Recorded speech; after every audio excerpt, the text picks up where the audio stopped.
tout à l'heure avec nos intervenants à la table sur ce qui est demain et ce que ça implique pour demain. Alors, Madame Mar, merci professeur Madame Mar, nous a bien ouvert les yeux aussi sur ce que sont les possibilités actuelles et que sont les technologies sont là.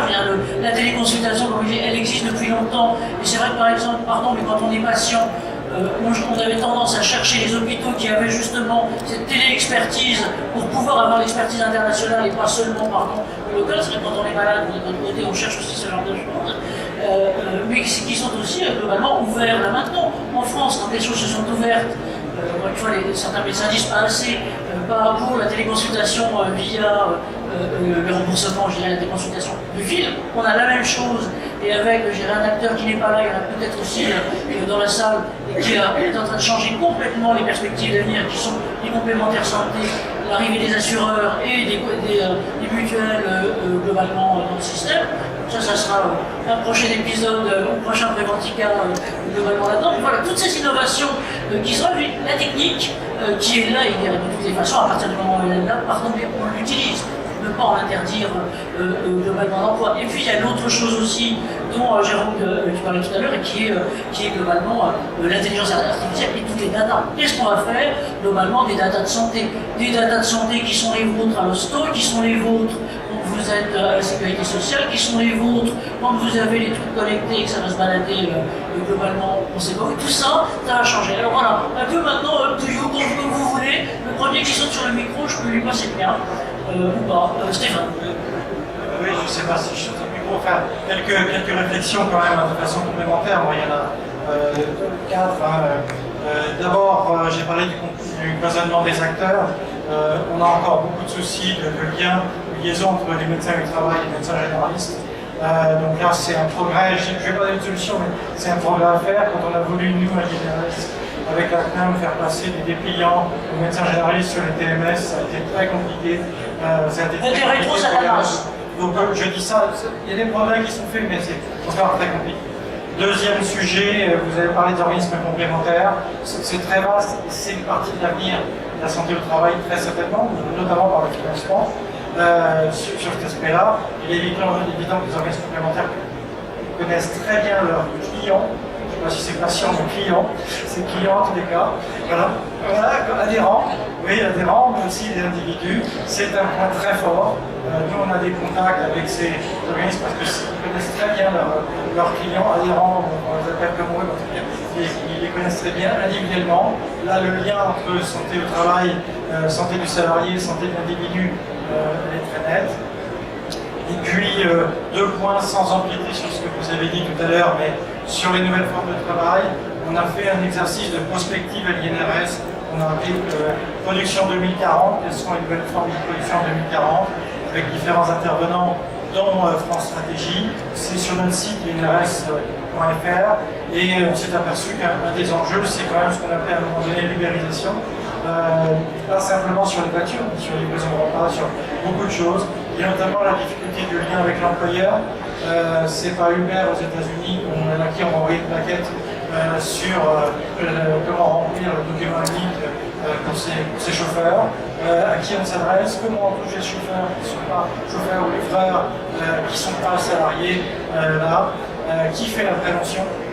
Qui fait la prévention du travail. Bon, c'est des problématiques, je lance un peu l'idée, mais ça a été des vraies problématiques sur ça. Et puis, autre élément, pour ne pas être trop long, autre idée, les nouvelles formes d'emploi, digitalisation, je vous laisse, les robots, l'intelligence artificielle aussi, mais nouvelles formes d'emploi, je peux parler de tout ce qui est contrat court, tout ce qui est sous-traitance, etc. Là aussi, c'est beaucoup plus compliqué qu'il y a 50 ans, quand un salarié ou 60 ans, quand il commençait sa carrière quelque part, qu'on le suivait et qu'il l'a terminé. Là, on a des personnes avec les CDD, avec encore une fois, les nouvelles formes d'emploi qui changent d'entreprise très régulièrement. On a du mal à suivre, on a du mal à toucher, qui suivent beaucoup moins ce que leur dit à la fois le médecin du travail, même l'employeur, de façon générale. Je dis ça de façon, encore une fois, en lançant quelques idées, mais ça fait partie de nos réflexions et des réflexions que nous faisons. Alors merci à vous, et c'est effectivement des points qui sont à suivre, parce que quand vous regardez aux États-Unis, on n'est pas loin de la moitié en fait de la population active qui est en gig, c'est-à-dire en hors statut, Et maintenant, comment va-t-on faire demain la traçabilité de santé entre des gens qui ont un mix de contrats de travail, des contrats de prestation, qu'est-ce que ça devient Jérôme, tu te croises les bras. Pardon. Moi, trois points importants, c'est ce qui a été dit, mais l'importance de l'objet du dialogue social, c'est quelque chose on ne devrait même plus l'aborder aujourd'hui. On est encore obligé de le faire, malheureusement, c'est pas grave. Les organisations syndicales doivent y être. Ça devrait, je ne disais pas être un objet de dialogue, puisqu'on devrait être d'accord, voilà, ça devrait être aujourd'hui un sujet, en tout cas, d'affrontement dans les entreprises. Difficulté à prendre le sujet, parce que le sujet est très très vaste. La deuxième dimension qui est très importante, je pense, c'est je suis content que l'OIT soit présent, puisque c'est vraiment la dimension internationale. Je pense qu'aujourd'hui, on ne peut pas faire l'économie de travailler sur la santé, santé travail, santé globale, sans avoir une dimension internationale. Cette dimension internationale, elle existe aussi dans le travail serviciel. Ce n'est pas limité aux entreprises Nike qui font fabriquer des chaussures en Asie. Nous faisons, nous aussi, si je prends l'exemple des entreprises de conseil, travailler énormément de salariés en Inde, etc. Je peux vous dire, là c'est du vécu, il est très difficile pour quelqu'un qui dirige une équipe en France et une équipe en Inde de voir que les mêmes personnes qui travaillent dans la même équipe n'ont pas les mêmes droits au niveau de la santé. Et la troisième chose, c'est la protection sociale, j'y reviens, je l'avais dit très rapidement tout à l'heure, mais j'y insiste énormément. J'ai parlé tout à l'heure du financement qui se pose avec évidemment le développement des plateformes. Il y a évidemment une autre question qui se pose aujourd'hui, et de plus en plus avec l'intelligence artificielle et les data, c'est ce que j'appellerais la mutuelle à la carte, c'est-à-dire en gros, voilà, en fonction de votre état de santé, de vos capacités, vous seriez appelé à payer plus ou moins cher votre mutuelle. C'est quelque chose évidemment qui va à l'encontre de nos valeurs, et on doit évidemment conserver cette dimension universelle de la prévention et de la protection. Merci, merci Jérôme. Oui, merci. Je voudrais rebondir sur ce qui a été dit sur la relation médecin de travail et médecin de ville. Comme vous le savez, actuellement, on ne parle plus de santé de façon maladie, mais des déterminants sociaux de la santé. Les déterminants sociaux de la santé ne peuvent pas être isolés de l'environnement professionnel. Peut-être qu'on ne se coupe plus les mains aujourd'hui par les machines, mais la souffrance au travail est réelle. Et je le perçois quotidiennement. Elle a une autre forme, elle prend une autre forme de productivité, de pression, etc. Ça, c'est la première chose. Deuxièmement, la médecine du travail en France, je ne sais pas s'il y a des médecins du travail dans la salle, mais est dans un état déplorable. Il y a une pénurie telle de médecins du travail que le médecin du travail n'a pas le temps de voir ou d'aller sur les lieux, voir comment on travaille, par exemple. Si je prends le domaine de la santé, avec cette numérisation et cette difficulté à maîtriser l'outil numérique des infirmières qui n'ont plus le temps de s'occuper des malades parce qu'elles sont obligées de faire entrer des données toute la journée et que c'est vraiment un calvaire. La troisième chose, et justement pour les échanges, j'ai fini, c'est les données, parce qu'on a parlé des données, je réponds un peu. Il y a une nouvelle norme, on a normalisé les choses en fonction de la relation humaine. Aujourd'hui, c'est autre chose, c'est le numérique et l'accumulation de data. D'abord, la transparence et l'utilisation de ces données, elle est comme qu'est-ce qu'on en fait? Elle appartient à qui? Est-ce qu'on va augmenter les assurances parce qu'il y a un risque plus important de telle ou telle pathologie dans tel ou tel environnement? Deuxièmement, la norme de la pathologie, elle a été définie sur des choses qui se sont accumulées au cours des siècles, et là, on n'a plus le temps de définir des normes, et c'est vraiment un réel problème de communication. Moi, je comprends parfaitement ce qui a été dit sur la difficulté, et nous avons un énorme retard entre le médecin de ville et le médecin de travail pour toutes ces raisons. Je voulais juste ajouter un truc pour apporter de votre moulin avant de vous passer la parole. Vous savez, c'est que les médecins du travail, maintenant, alors, les services interentreprises connaissaient déjà ça, les médecins de services autonomes sont en train de le connaître, c'est qu'ils ont maintenant une forme de normes qui dit 6 000 personnes, globalement, ou je ne sais plus combien, par médecin. Je veux dire, globalement, oui, c'est il y a une question. Pardon. Non, moi je partage tout ce qui a été dit, mais je peux peut-être insister sur un point, c'est le rythme de cette transformation. Parce que ce n'est pas la première fois que les centres de qualité assistent à des transformations des modes de production, des transformations du travail. Je pense que Ce qui est par contre inédit, c'est la vitesse avec laquelle ces facteurs transforment le travail et transforment l'entreprise. C'est un petit peu ça la grande incertitude sur la rapidité de l'impact que ça va avoir sur les gens tout simplement et sur leur santé.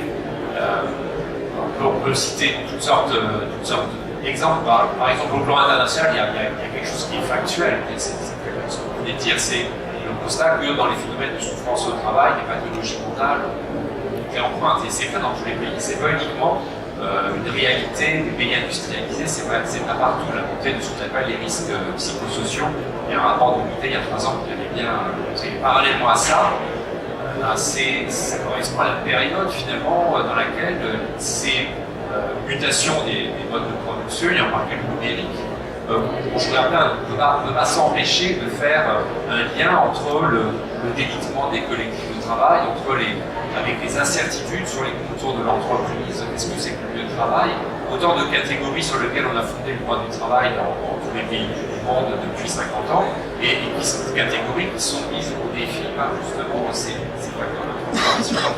Moi, juste pour terminer, je voudrais dire qu'il y a un message qui, me semble-t-il, est assez central dans tout ce que l'unité essaye de dire à l'occasion de ce centenaire, c'est qu'il ne faut pas sombrer dans des approches trop techno-déterministes.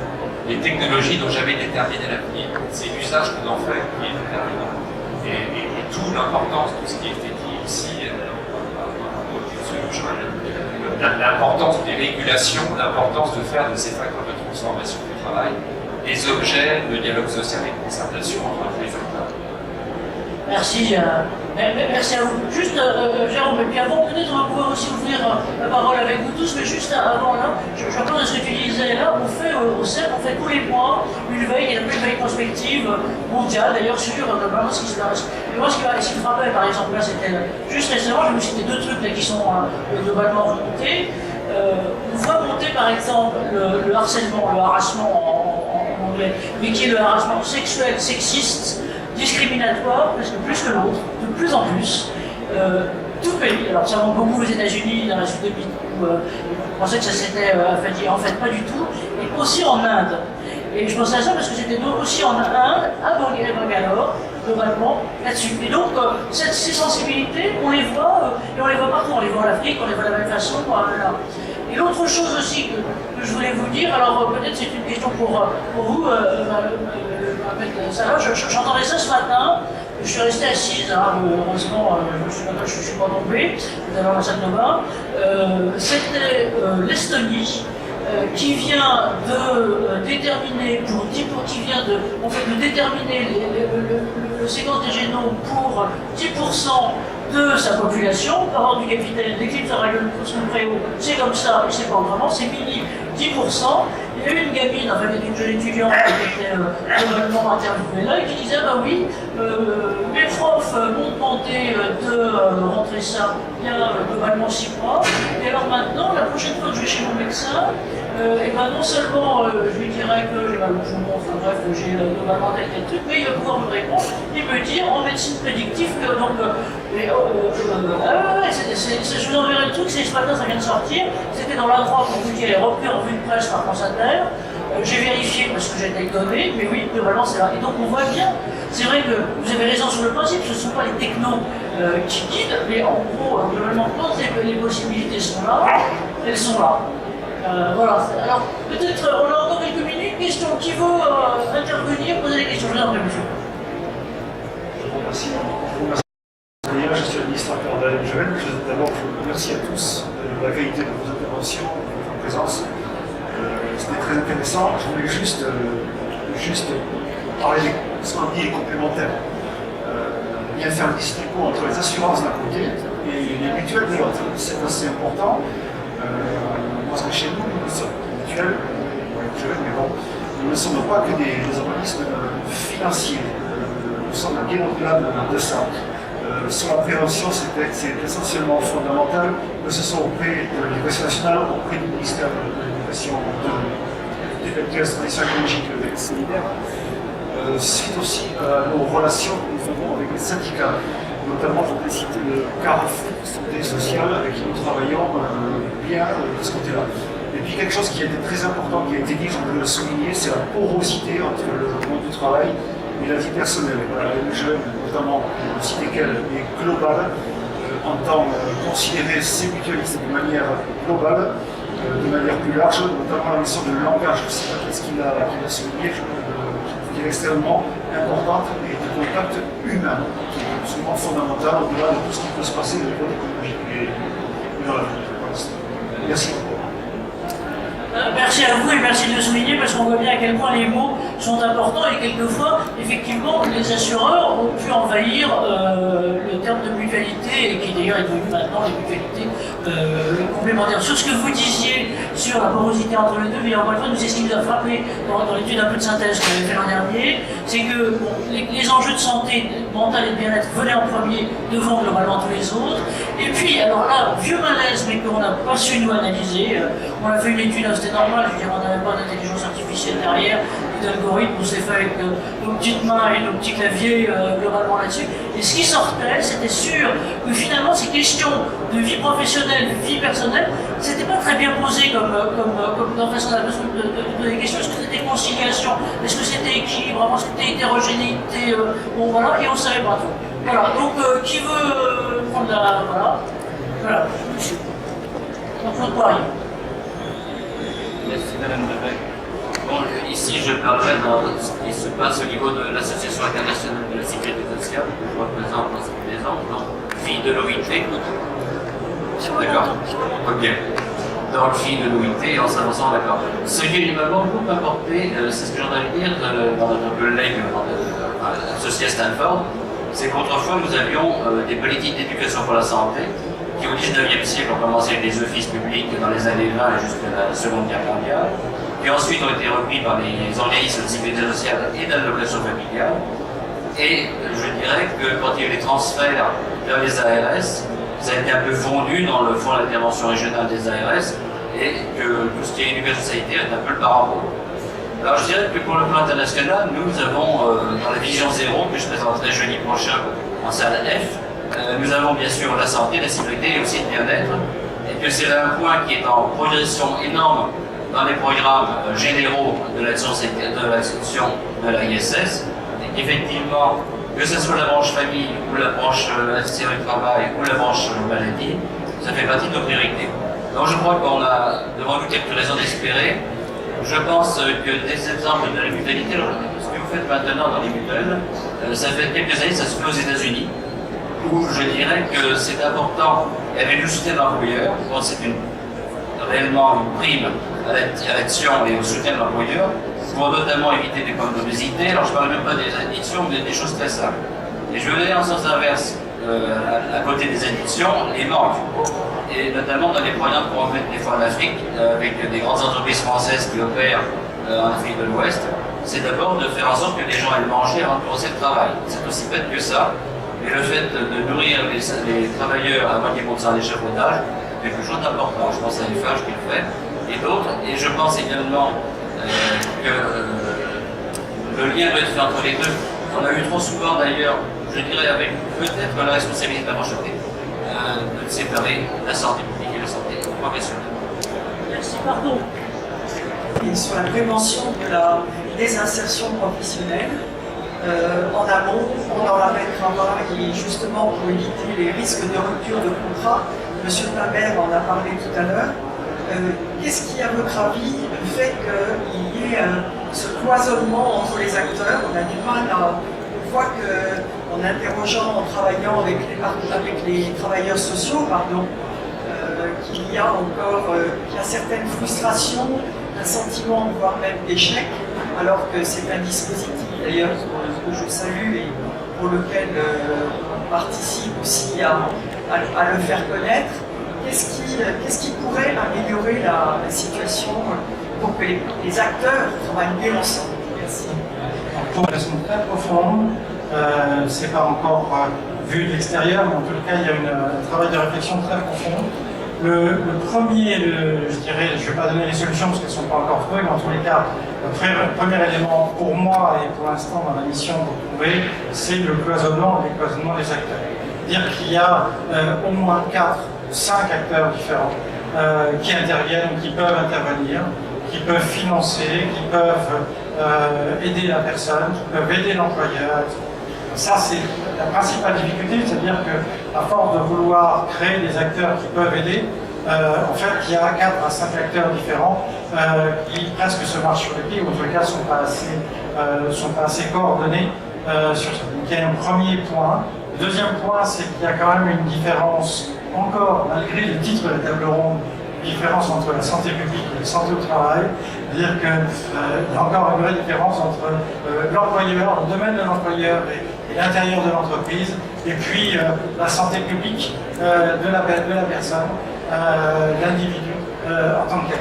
Donc il y a problème de cloisonnement des acteurs, problème de cloisonnement assurance maladie et branche AT&MP, en tous les cas aspect professionnel par rapport à ces éléments-là. Et puis ça veut dire derrière qu'il y a un suivi qui doit être fait de façon très forte. La branche AT&MP en France a pris l'exemple d'un système suisse qui avait été expérimenté, qui était une sorte de coaching individualisé. Il y a eu une expérimentation sur 2 ans, et elle a ensuite évaluée par l'IAS, qui a montré qu'en fait, il n'y avait pas de meilleur résultat avec quelqu'un qui était suivi individuellement qu'avec un groupe de travail, avec un groupe d'individus qui était suivi. Donc ça a mis à bas pas mal d'illusions sur ça. Je ne vais pas dire qu'on a perdu 2 ans, mais en tout cas, ça a mis à bas ces illusions. Et on est revenu beaucoup plus sur une coordination ou une fusion, peut-être pas fusion, parce que je ne veux pas faire peur à des organismes qui existent potentiellement. En France, c'est un terme tabou. Voilà, une meilleure coordination, en tous les cas, des organismes. On est plutôt sur cet aspect-là. Et la liaison médecine de vie, médecine du travail aussi. Et avec une difficulté, c'est qu'il faut arriver à résoudre, malgré la bonne volonté très souvent des employeurs, je dis, c'est comment est-ce qu'un médecin, s'il n'est pas médecin du travail, entre, ou un organisme extérieur, entre dans l'entreprise pour pouvoir adapter le pronostic de quelqu'un pour qu'il reste dans l'entreprise. Et puis un autre aspect, et je termine juste sur ça, c'est aussi un problème d'économie non seulement française mais européenne, c'est la taille des entreprises. Quand quelqu'un a un problème de maladie, pour le changer de poste, quand on est dans un grand groupe, à l'NRS, on a inventé des méthodes qu'on a appelées cadre vert qui s'appliquent à Airbus, à Carrefour, à autres, mais quand on est dans une entreprise de 10 personnes ou 15 personnes, c'est difficile. Merci. Merci à vous. Oui, pardon, là, mais je vais vous demander